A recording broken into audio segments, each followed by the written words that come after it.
وہ ہے قرآن کریم فرقان حمید جو اللہ تعالیٰ نے ہماری ہدایت کے لیے بھیجا ہے.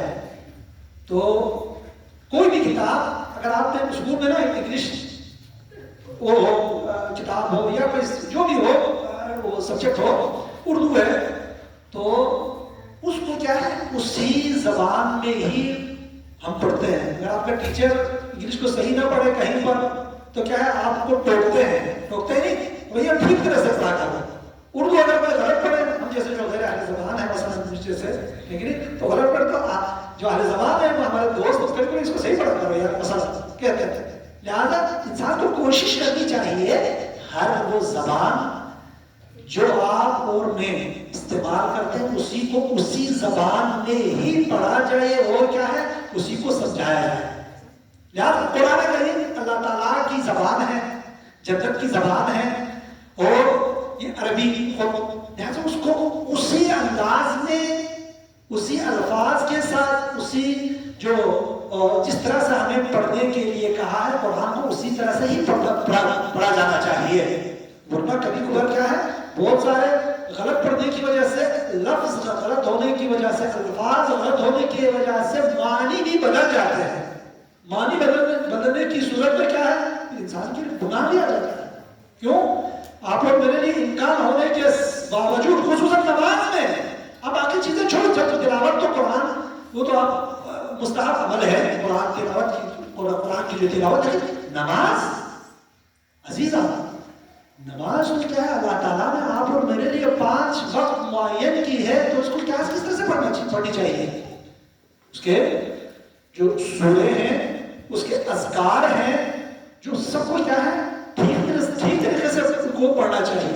لہٰذا انشاءاللہ یہ جو کلاس ہوگی تو سب سے پہلے یہ ہے کہ ہمیں ابھی اس کے بعد آج تو مجھے اندازہ نہیں ہوگا بعد میں جو تلاوت ہوگی اسی سے آپ جو ہمارے بچے ہیں یا جو بھی تو اس سے اندازہ ہوگا آپ لوگوں کا جو قرآن ہے اس کا مجھے اندازہ ہونا چاہیے. لہٰذا چونکہ میں جس طرح سے پڑھانا چاہ رہا ہوں اس کے لیے تو یہ ہے کہ سب سے پہلے قرآن کے اندر آپ لوگوں نے کیا کرنا چاہیے.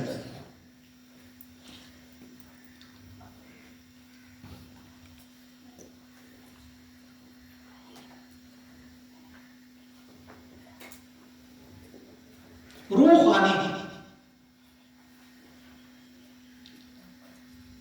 جس کو کہتے ہیں روحانی پڑھتے ہیں وہ جو الفاظ ہیں قرآن کے الفاظ ہیں ان کو ہر لفظ کے اپنے صفات ہیں مخارج ہے ان کو ٹھیک طریقے سے کم از کم آپ ٹھیک طریقے سے اگر اچھا روان نہیں ہے روان الگ مسئلہ ہے. لیکن بسم اللہ الرحمن الرحیم الحمد للہ رب العالمین الرحمن الرحیم مالک یوم الدین ایاک نعبد و ایاک نستعین. روان نہیں پڑھ سکتا کوئی بچہ کوئی مسئلہ نہیں ہے لیکن کمان روحانی بسم اللہ الرحمن الرحیم الحمد للہ رب العالمین. روان نہیں ہے لیکن روح ٹھیک ہے. ٹھیک نہیں مالک یوم الدین ایاک نعبد و ایاک نستعین. یہ تو سورہ حمد ہے آپ سب کو ٹھیک ہے الحمدللہ ماشاءاللہ سب کو یاد ہے لیکن ایک مثال دی ہم لوگوں کو ٹھیک ہے روح آنے کا اس کا ٹھیک ہونی چاہیے. اس کے بعد کیا ہے روان خانی.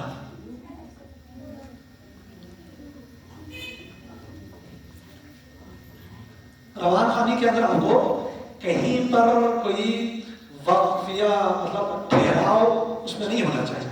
اس طرح سے پڑھنا چاہیے کہ آدمی کو بسم اللہ الرحمن الرحیم الحمد للہ رب العالمین الرحمن الرحیم مالک یوم الدین ایاک نعبد و ایاک نستعین اهدنا الصراط المستقیم صراط الذین انعمت علیہم غیر المغضوب عليهم ولا الضالين.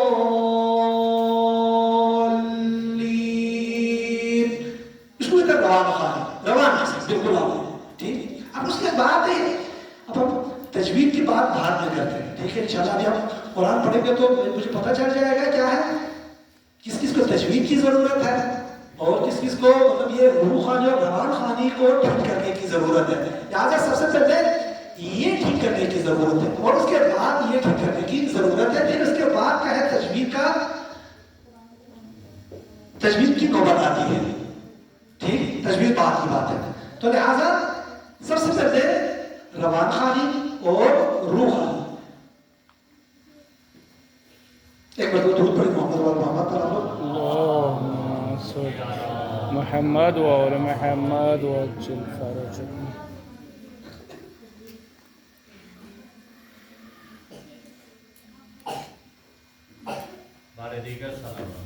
اللهم صل على محمد وآل محمد. دیکھیں سب سے پہلے ہماری مشکل یہی ہے یہاں پاکستان میں جو سب سے جو مشکل ہے نا, ہم لوگ بچوں کو مدرسہ بھیجتے ہیں اور بھیجنے کے بعد قرآن کو بھی ایسے ہی جب ہم اسکول پڑھتے ہیں الف با پڑھتے ہیں اسی طرح سے پڑھانا شروع کر دیتے ہیں. لیکن عربی میں حروف تہجی پتہ ہے کس سے بولے گا؟ حروف تہجی کتنے ہیں؟ 26 ہے سب اتفاق ہے. 28 ویسے 29 28 ہے. حروف تہجی کل کتنے ہیں؟ 28 ہے. ٹھیک ہے. فارسی اردو باقی جو زبان ٹھیک ہے یہ جو چیز ہمارے یہ حروف تہجی ان میں بھی اس لیے عرض کرتا ہوں. اردو اور فارسی میں حروف تہجی جتنے بھی ہیں وہ 26 ہے یا جو بھی ہے جتنے ہیں یہ یاد رکھیں. حروف تہجی کل 28 ہے. 28 حروف کے لیے 28 تلفظ بھی ہے. کتنے ہیں؟ 28 حروف کے لیے الگ الگ 28 تلفظ ہے. ایسا نہیں ہے اردو کیوں نہیں ہے. اردو میں بہت سارے الفاظ ایسے ہیں جو جن کا کیا ہے تلفظ ایک جیسے ہے. ہم ادا کر دیتا تھا ادا وقت نہیں کرتا. مثلا میں آپ کو مثال دیتا ہوں. ابھی یہ بچے نے کہا مجھے کہ ان کا نام کیا ہے؟ حاشر ہے. حاشر مصری. میں جب پڑھاتا ہوں میں اس کو حاشر نہیں بولوں. حاشر یہی نا. آپ لوگ نے کبھی اتنا زور سے حرف سے ہم لوگوں نے ادا کیا ہے کبھی حاشر نہیں. اردو میں ہا اور ہاں یہ ہماری بات کس میں ہے؟ ہاں میں ہے. اردو میں فارسی میں بھی ایسا ہے. اردو اور فارسی میں کیا ہے ہا اور ہا کا ایک ہی تلفظ ہے. کیا بولتے ہیں؟ کوئی فرق نہیں. ہاں ہی استعمال کرتے ہیں. آپ کہتے ہیں میں وہاں گیا تھا حلوائی کی دکان سے حلوائی والے سے یا میں نے حلوہ خریدا. آپ دیکھیں تو میں نے حلوہ خریدا نہیں بولتے. کوئی بولتا حلوہ. کیوں؟ اردو اور فارسی میں ہر لفظ کے لیے الگ الگ کیا ہے تلفظ نہیں ہے. بعض کے ہے یہ بھی نہیں کہتا لیکن ہر ایک میں انشاءاللہ وہ بتاؤں گا. ہم پاکستان جو اردو زبان والے ہیں اردو زبان والے کے لیے کہاں کون سے حروف میں ہمارے لیے مشکل پیش آتی ہے وہ انشاءاللہ بتاؤں گا. تو آپ لوگوں کے لیے بڑی آسانی ہوگی. ٹھیک. اس کو انہیں 10 الفاظ 10 حروف ہیں انہیں 10-11 تقریباً حروف ہیں انہیں کو آپ ٹھیک کریں گے. آپ کا قرآن انشاءاللہ آپ محسوس کریں گے ہاں یار یہ چیزیں ہیں. مثلا میں آپ کو ایسا بتاؤں میسم کسی کا نام ہے میسم یہاں پر کون ہے؟ ہاں میسم. آپ کو کسی نے بولا ہے میسم بولا ہے کبھی تک نہیں بولتا. کیا کہ میسم سین سے بولتا. سین لگا ہے. سین اردو میں